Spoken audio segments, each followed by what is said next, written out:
أعوذ بالله من الشيطان الرجيم. بسم الله الرحمن الرحيم. ألم نجعل الأرض كفاتا أحياء وأمواتا وجعلنا فيها رواسي شامخات وأسقيناكم ماء فراتا ويل يومئذ للمكذبين. انطلقوا إلى ما كنتم به تكذبون. انطلقوا إلى ظل ذي 3 شعب لا ظليل ولا يغني من اللهب إنها ترمي بشرر كالقصر كأنه جمالة صفر ويل يومئذ للمكذبين. هذا يوم لا ينطقون ولا يؤذن لهم فيعتذرون. ويل يومئذ للمكذبين. هذا يوم الفصل جمعناكم والأولين فإن كان لكم كيد فكيدون. ويل يومئذ للمكذبين. إن المتقين في ظلال وعيون وفواكه مما يشتهون. كلوا واشربوا هنيئا بما كنتم تعملون. إنا كذلك نجزي المحسنين. ويل يومئذ للمكذبين. كلوا وتمتعوا قليلا إنكم مجرمون. ويل يومئذ للمكذبين. وإذا قيل لهم اركعوا لا يركعون. ويل يومئذ للمكذبين. فبأي حديث بعده يؤمنون. صدق الله العظيم. یہ سورہ مرسلات 29ویں پارے کی آخری سورت ہے جس میں 50 آیتیں تھیں. 24 آیتوں کا ترجمہ اور تفسیر پچھلے ہفتے بیان کیا جا چکا. اب بقیہ آیات کا ترجمہ ملاحظہ فرمائیں.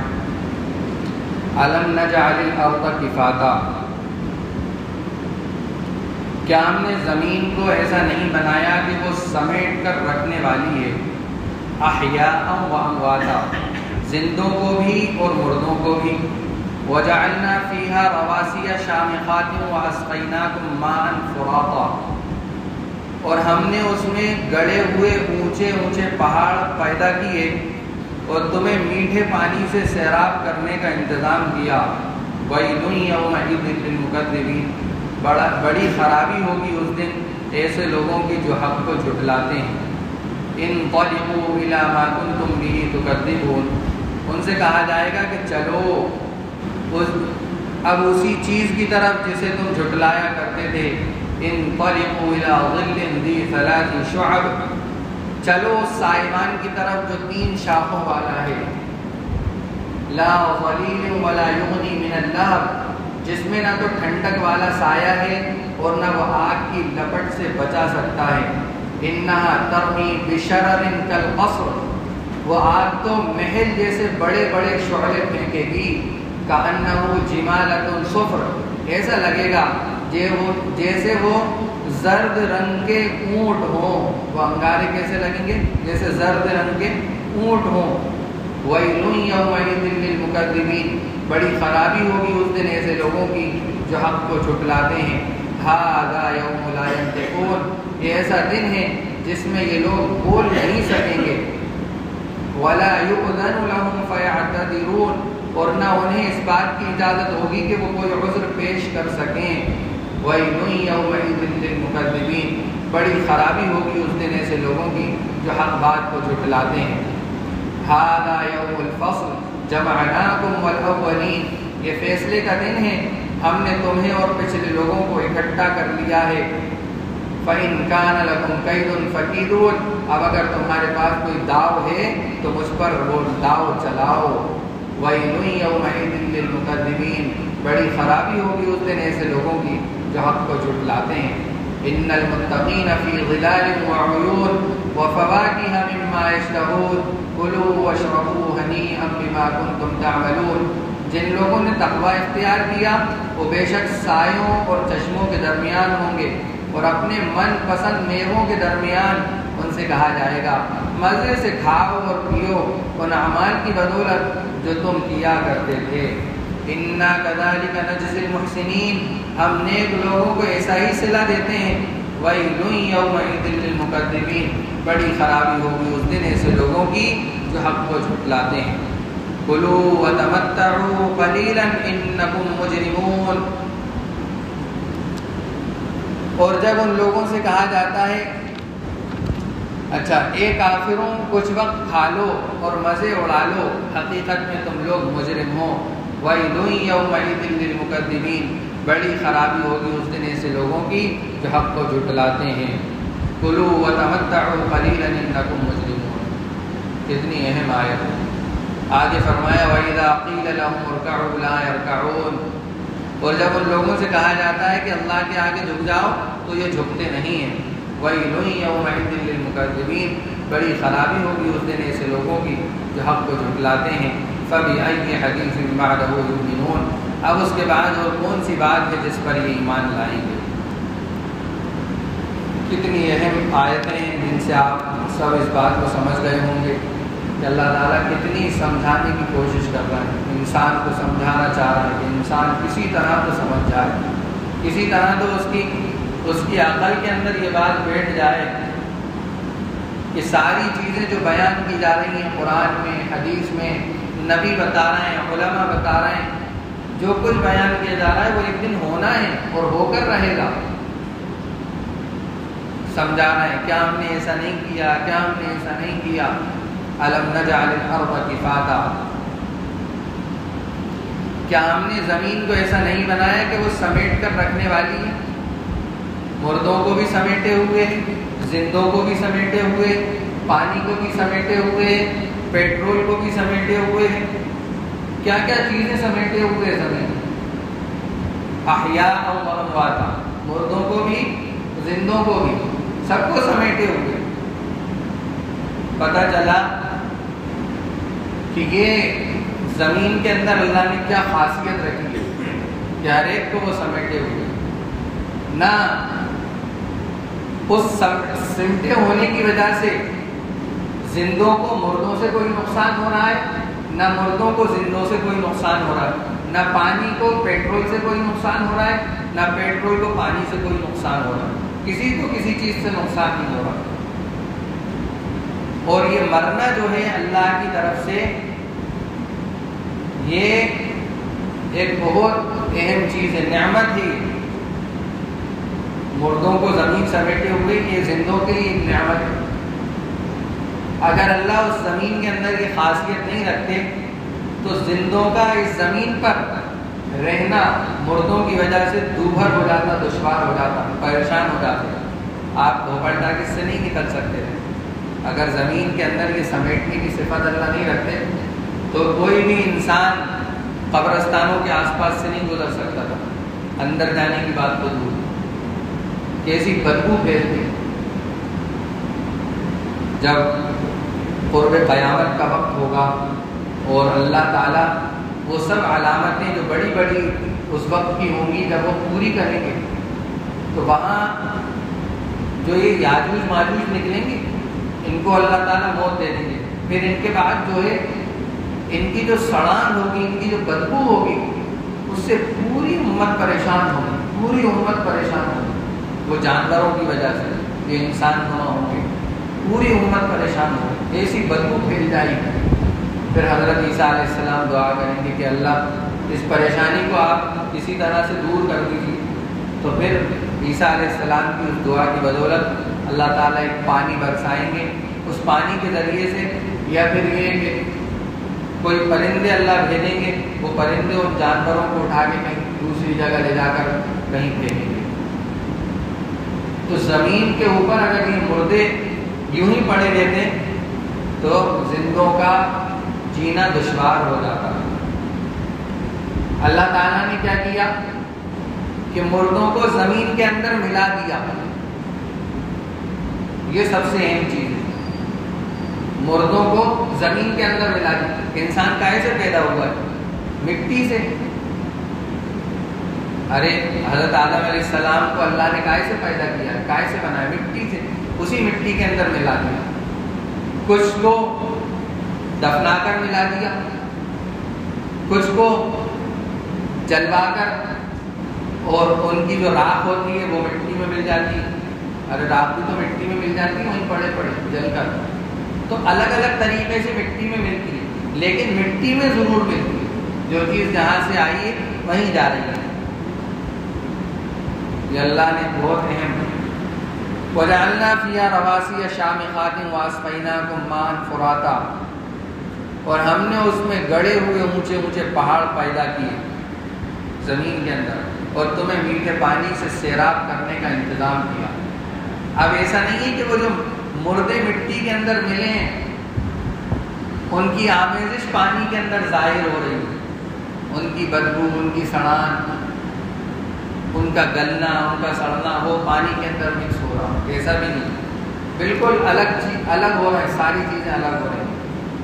کیسی اللہ کی، یہ اللہ کی قدرت ہے جو تمہیں میٹھے پانی سے سیراب کرنے کا۔ اب اگر تمہیں یہ باتیں بھی سمجھ میں نہیں آ رہی تو پھر اللہ تعالیٰ فرما رہا ہے بڑی خرابی ہوگی اس دن ایسے لوگوں کی جو یہ ساری حقیقت کی جو باتیں ہیں، جو کامن سینس کی باتیں ہیں، ان کو بھی اگر جھٹلا رہے ہیں تو بڑی خرابی ہوگی اس دن جھٹلانے والوں کے لیے۔ ان سے کہا جائے گا کہ چلو اب اسی چیز کی طرف جسے تم جھٹلایا کرتے تھے، جب وہ پیچھے سے آگ نکلے گی اور ان لوگوں کو، مشرکوں کو ہاکے گی، قیامت جو اصل قائم ہوگی وہ کافروں پر ہوگی، اللہ کا انکار کرنے والوں پر، اس لیے کہ اللہ تعالیٰ قرب قیامت سے پہلے جتنے بھی ایمان والے بندے ہوں گے ان کی بغل میں ایک بیماری پیدا کریں گے، ایک ہوا چلے گی جس سے بغل کے اندر ایک بیماری پیدا ہوگی اور اس سے سارے ایمان والے ختم ہو جائیں گے، پھر دنیا میں کوئی ایمان والا باقی نہیں رہے گا، پھر یہ کافر لوگ ہوں گے، مسجدیں ڈھائیں گے، یہ کریں گے، وہ کریں گے، خوب عیاشیاں کریں گے، پھر سور پھونکا جائے گا تو پھر ان کو ایک آگ اللہ کی طرف سے آئے گی اور گھیر کر جو ہے میدان حشر میں جمع کرے گی۔ تو یہ کہا جا رہا ہے کہ چلو اب اسی چیز کی طرف جسے تم جھٹلایا کرتے تھے، چلو اس سائمان کی طرف جو 3 شاخوں والا ہوگا، 3 شاخوں والا ہوگا۔ یہ کس کے لیے ہوگا؟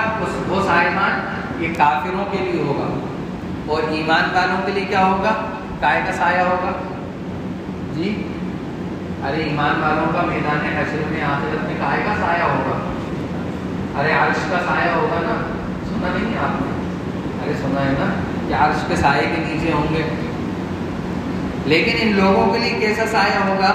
جو 3 شاخوں والا ہوگا، جس میں نہ تو ٹھنڈک والا سایہ ہے اور نہ وہ آگ کی لپٹ سے بچا سکتا ہے، جو آگ ان کے پیچھے دوڑ رہی ہوگی، اور جو سورج سوا نیزے پر ہوگا بالکل نچلی سطح پہ، جس سے ہر آدمی اپنے گناہوں کے بقدر پسینے میں ڈوبا ہوا ہوگا، یہ اس دھوپ کی تپش کو بھی یہ سائبان جو ہے بچا نہیں سکے گا۔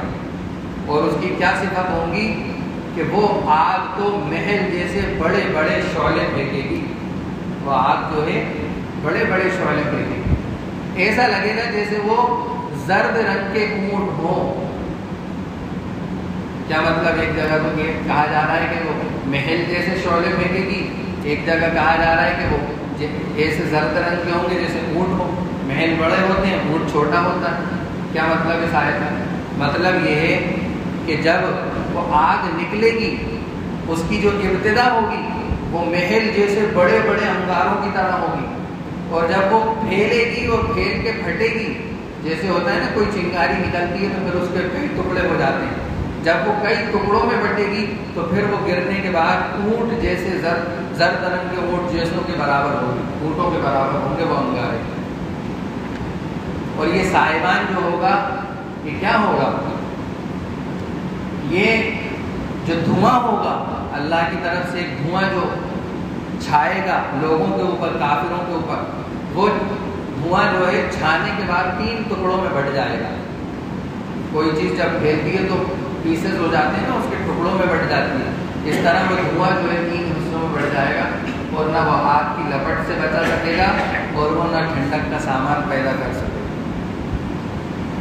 پھر اللہ تعالیٰ فرما رہے ہیں کہ بڑی خرابی ہوگی اس دن جو ان سب باتوں کو بھی جھٹلاتے ہیں۔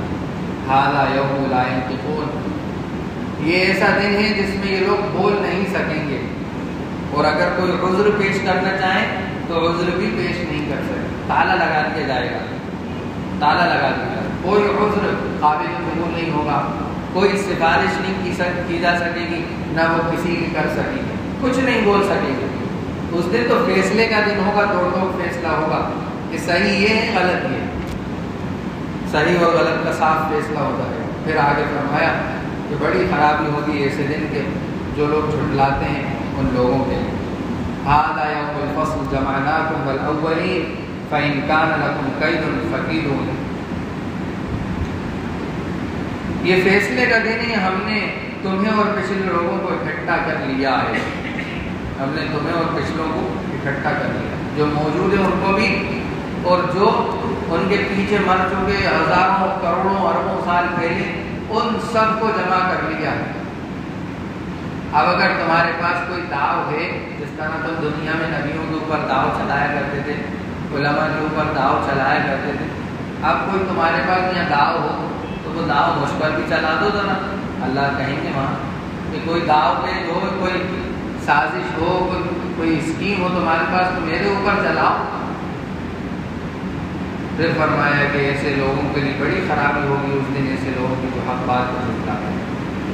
پھر اللہ تعالیٰ نے جو متقی پرہیزگار پکے مضبوط ایمان والے ہیں ان کے انعامات کا ذکر کیا کہ ایسے دن جن لوگوں نے اپنی زندگی کو دین کے خاطر پریشانیوں میں گزارا ہوگا، دین کے لیے قربانیاں دی ہوں گی، دین کی جدوجہد میں اپنے آپ کو لگایا ہوگا، ان کا انعام ایسے دن میں کیا ہوگا؟ ان المتقین فی ظلال وعیون، بے شک سایوں میں چشموں کے درمیان ہوں گے تقوی اختیار کرنے والے، اللہ سے ڈرنے والے، وفواکہ مما یشتہون، اور اپنے من پسند میووں کے درمیان ہوں گے، جو وہ چاہیں گے وہ میووں کے درمیان ہوں گے جنت میں۔ ان سے کہا جائے گا کہ مزے سے کھاؤ اور پیو، اور ان اعمال کی بدولت جو تم کیا کرتے تھے دنیا کے اندر، جو تم نے نیکیاں کی ہیں، اچھائیاں کی ہیں، برائیوں سے بچے ہو، ان کی بدولت خوب کھاؤ پیو۔ اللہ تعالیٰ ہمیں جو ہے آخرت کے مزے لینے کے لیے دنیا کے اندر کوشش کرنے والا ہے۔ ورنہ آج کیا ہو رہا ہے کہ اللہ کی نبی کی شان میں گستاخیاں ہو رہی ہیں، اور ہمارے ہی مسلمان لوگ، ہم ہی میں سے، ہم ہی اور آپ، ہمارے ہی بچے، ہمارے ہی بھائی، ہمارے بڑے، ہمارے چھوٹے، خوب فارم ہاؤس جا کر خوب عیش آرام کر رہا ہے، خوب گلچھرے اڑا رہا ہے، یہاں وہاں گھوم کے خوب گھوم رہا ہے، کوئی فکر نہیں، پیشانی پر بل نہیں، ذرا سا پیشانی پر بل۔ اگر کسی کے باپ سے کوئی گستاخی کر دے تو اس کو کئی دن تک اس کا چین چلا جاتا ہے، تو اس نے کرا تو کیسے کرا، جب تک میں بدلہ نہیں لے لوں گا تب تک میں سکون سے نہیں بیٹھوں، یہ ذہن میں وہ اپنے تصور کر لیتا ہے۔ لیکن ہم کیا جذباتی لوگ ہیں، بس ایک ہوا چلی تھی اس میں ہم نے بولا کہ ہاں ہم نے کسی کی اچھائی بھی کی، کسی کی برائی بھی کی، سب ہوا، بس خاموش ہو گئے۔ ہم انتظار کرنا ہے بڑوں کے کہنے کا، ہم کس کا انتظار کرنا ہے؟ بڑوں کے کہنے۔ کوئی بڑا ہم سے کہے کہ تم ایسا کرو، اگر تمہارے باپ سے کوئی گستاخی کرے گا تو کیا کسی کے کہنے کا انتظار کرو گے؟ ابھی واٹس ایپ پہ آج کی خبر آئی ہے، کوئی ناریل کھیڑے کا وہ ہے، اس نے کچھ لکھا ہے الٹا سیدھا، ٹویٹ کیا ہے، یہ کچھ خبر ہے اس کی، کچھ مشرہ کر کے شاید FIR درج کرا دے۔ اگر تمہارے باپ سے کوئی برا بھلا کہہ دے، تمہارے گھر والوں سے کوئی کہہ دے، تمہارے بڑوں، تو کیا FIR درج کرانے جاؤ گے؟ کتنی سوچنے کی بات کہ ہمارا ایمانی لیول کتنا نیچے آ رہا ہے، کتنا نیچے آ رہا ہے۔ کوئی ہمیں گالی بک دے تو برداشت نہیں ہوتا، اگر ہمارے ماں باپ کو بکے گا تو کیسے برداشت کرتے ہیں؟ پھر اللہ کے نبی جن کے بارے میں صحابہ کہتے تھے کہ ہمیں تو یہ بھی منظور نہیں کہ ہمارے نبی کو ایک کانٹا چبھ جائے اور ہم سکون کی نیند سو لیں، یہ بھی منظور نہیں۔ کسی نے کہا تھا، کسی دشمن نے کہا تھا کہ بتاؤ ہم تمہیں چھوڑ دیتے ہیں، کسی صحابی سے کہا کہ تمہیں چھوڑ دیتے ہیں اور تمہارے بدلے میں تمہارے نبی کو دے دو ہمیں، تو ان صحابی رسول نے کہا کہ ہمارے نبی کو ایک کانٹا بھی چبھے اور ہم چین سے سو جائیں، یہ ہو ہی نہیں سکتا۔ ہماری جان، ہماری مال، ہماری اولاد، ہماری عزت، ہماری آبرو، ہماری شہرت، جو کچھ ہے ہمارے پاس سب اس نبی کے صدقے، سب اس نبی کے صدقے۔ یہ جذبہ تھا صحابہ کا۔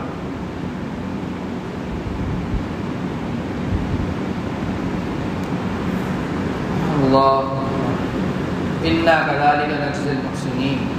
پھر متقی لوگوں کے لیے فرمایا کہ ہم نیک لوگوں کو ایسا ہی صلہ دیتے ہیں، اور پھر بڑی خرابی ایسے لوگوں کے لیے، اس دن ایسے لوگوں کے لیے جو حق بات کو جھٹلاتے ہیں۔ اے کافروں کچھ وقت کھا لو، اے کافروں کچھ وقت کھا لو، کچھ وقت عیش کی گدی پر بیٹھے رہو، کچھ وقت اچھے اچھے میک اپ کرا کر جو ہے قوم کا پیسہ جو خون پسینے کا کمایا ہوا ہے اس سے تم خوب حکومت کی تختوں پر، حکومت کی کرسیوں پر بیٹھ کر خوب اپنے میک اپ کرا لو، خوب ملک گھوم لو، خوب عیاشیاں کر لو، لوگوں کا خون پسینے کر لو، کچھ دن کر لو، بس مزے اڑا لو۔ حقیقت میں تم لوگ مجرم ہو۔ کیا ہو؟ مجرم ہو۔ بڑی خرابی ہوگی اس دن ایسے لوگوں کی جو حق بات کو جھٹلاتے ہیں، اور جب ان لوگوں سے کہا جاتا ہے کہ اللہ کے آگے جھک جاؤ تو یہ جھکتے نہیں ہیں۔ ایک مقصد تو یہ ہے کہ اللہ کے جو فرمان ہیں ان کے آگے نہیں جھکتے، دوسری تفسیر یہ ہے، دوسرا مطلب یہ ہے کہ نماز کے لیے بلایا جاتا ہے تو نماز پڑھنے کے لیے نہیں جھکتے۔ اب اس تفسیر کے اندر مسلمان بھی جو اپنے آپ کو کہتے ہیں وہ بھی شامل ہیں، اور غیر مسلم بھی جو مسلمان نہیں کہلاتے وہ بھی شامل ہیں، کہ ہر ایک کو نماز کی دعوت ہر ایک کو دی جا رہی ہے۔ جو جھک جائے گا وہ کامیاب ہے، جو نہیں جھکے گا اس کے بارے میں سورہ قیامہ کے اندر فرمایا گیا تھا کہ ان کی جو کمر ہوگی، ان کی جو پیٹھ ہوگی، اس کو ایسا مضبوط کر دیں گے کہ وہ جھکنا بھی چاہیں گے تو نہیں جھک سکیں گے۔ جب روز قیامت میں آواز لگائی جائے گی اللہ کی طرف سے، اللہ اپنی ساکھ دکھائیں گے، ایک معجزہ ہوگا۔ ساکھ جیسے عربی کے اندر پنڈلی کو کہتے ہیں، لیکن اللہ جو ہے جسم سے پاک ہے، اللہ کا کوئی جسم نہیں ہے، تو وہاں اللہ کا کوئی معجزہ ہوگا جو اس وقت ظاہر ہوگا، اس وقت ہمیں دکھے گا۔ تو جب وہ معجزہ دکھے گا تو جتنے ایمان والے ہوں گے جو نماز کے پابند ہوں گے، ظاہر سی بات ہے ایمان والے وہی ہوں گے جو نماز کے پابند ہوں گے، کامل ایمان والا انہیں کو کہا جائے، تو وہ سجدے میں گر پڑیں گے اس معجزے کو دیکھ کر۔ لیکن جو نمازوں کے اندر نہیں آتے تھے، جو اپنی ہٹ دھرمی پر اڑے ہوئے تھے، وہ لوگ اس دن جھک نہیں سکیں گے۔ تو یہاں وہی فرمایا جا رہا ہے کہ جب کہا جاتا ہے کہ جھکو تو جھکتے نہیں ہیں۔ پھر آگے فرمایا کہ بڑی خرابی ہوگی اس دن ایسے لوگوں کی جو حق بات کو جھٹلاتے ہیں۔ فَبِأَيِّ حَدِيثٍ بَعْدَهُ يُؤْمِنُونَ۔ اب اس کے بعد اور کون سی بات ہے جس پر یہ ایمان لائیں گے؟ کیا ہم بتائیں کھول کر، کس بات پر یہ ایمان لائیں؟ کب مانے گی ہماری قوم؟ کب نماز کے پابند بنیں گے؟ کب نماز کے پابند بنیں گے؟ نوجوان کتنے کھڑے رہتے ہیں، کتنے نوجوان کھڑے رہتے ہیں۔ بڑا افسوس ہوتا ہے کہ مسجد کے باہر کھڑے ہوئے نماز نہیں پڑھنا ہے، گالیاں بک رہے ہیں، گانے بجا رہے ہیں، سب کچھ کرنا ہے۔ اللہ تعالیٰ ہم سب کو بھی ہدایت نصیب فرمائے، اور سارے لوگوں کے لیے ہم ہدایت کی دعا کریں۔ اب انشاءاللہ آئندہ ہفتے جو ہے سورہ بقرہ شروع ہوگی، پہلے پارے سے، پہلے پارے کی تفسیر شروع ہوگی۔ آپ سے پھر میری درخواست ہے کہ لوگوں کو لے کر آئیں، تفسیر کی طرف متوجہ کریں۔ اپن اس کے لیے محنت بھی کر سکتے ہیں، لوگوں میں چل پھر کر قرآن کی طرف لوگوں کو لانا ہے کسی طرح کہ قرآن سے رابطہ ہو جائے۔ اس وقت اگر ہمیں گمراہیت سے اور اس وقت کے حالات سے اگر ہمیں کوئی چیز بچا سکتی ہے تو وہ قرآن ہے۔ قرآن کا پڑھنا اور قرآن کا سمجھنا، یہ دو چیزیں ہیں۔ اگر اس وقت ہمیں بچنا ہے، ان ظالموں کے ظلم سے اگر بچنا ہے، ان کی کیا کہتے ہیں جو ہمارے اوپر جو ظلم زیادتیاں کرنا ہے اس سے بچنا ہے، اور اپنے آپ کو ہدایت پر قائم رکھنا ہے، ہدایت پر باقی رکھنا ہے، صحیح راستے پر، سیدھے راستے پر، جنت والے راستے پر باقی رکھنا ہے۔ قرآن کا پڑھنا، قرآن کا سمجھنا، یہ دو چیزیں ہمیں لازمی طور پر پکڑنا پڑیں گی، کریں گے انشاءاللہ۔ سبحان اللہ۔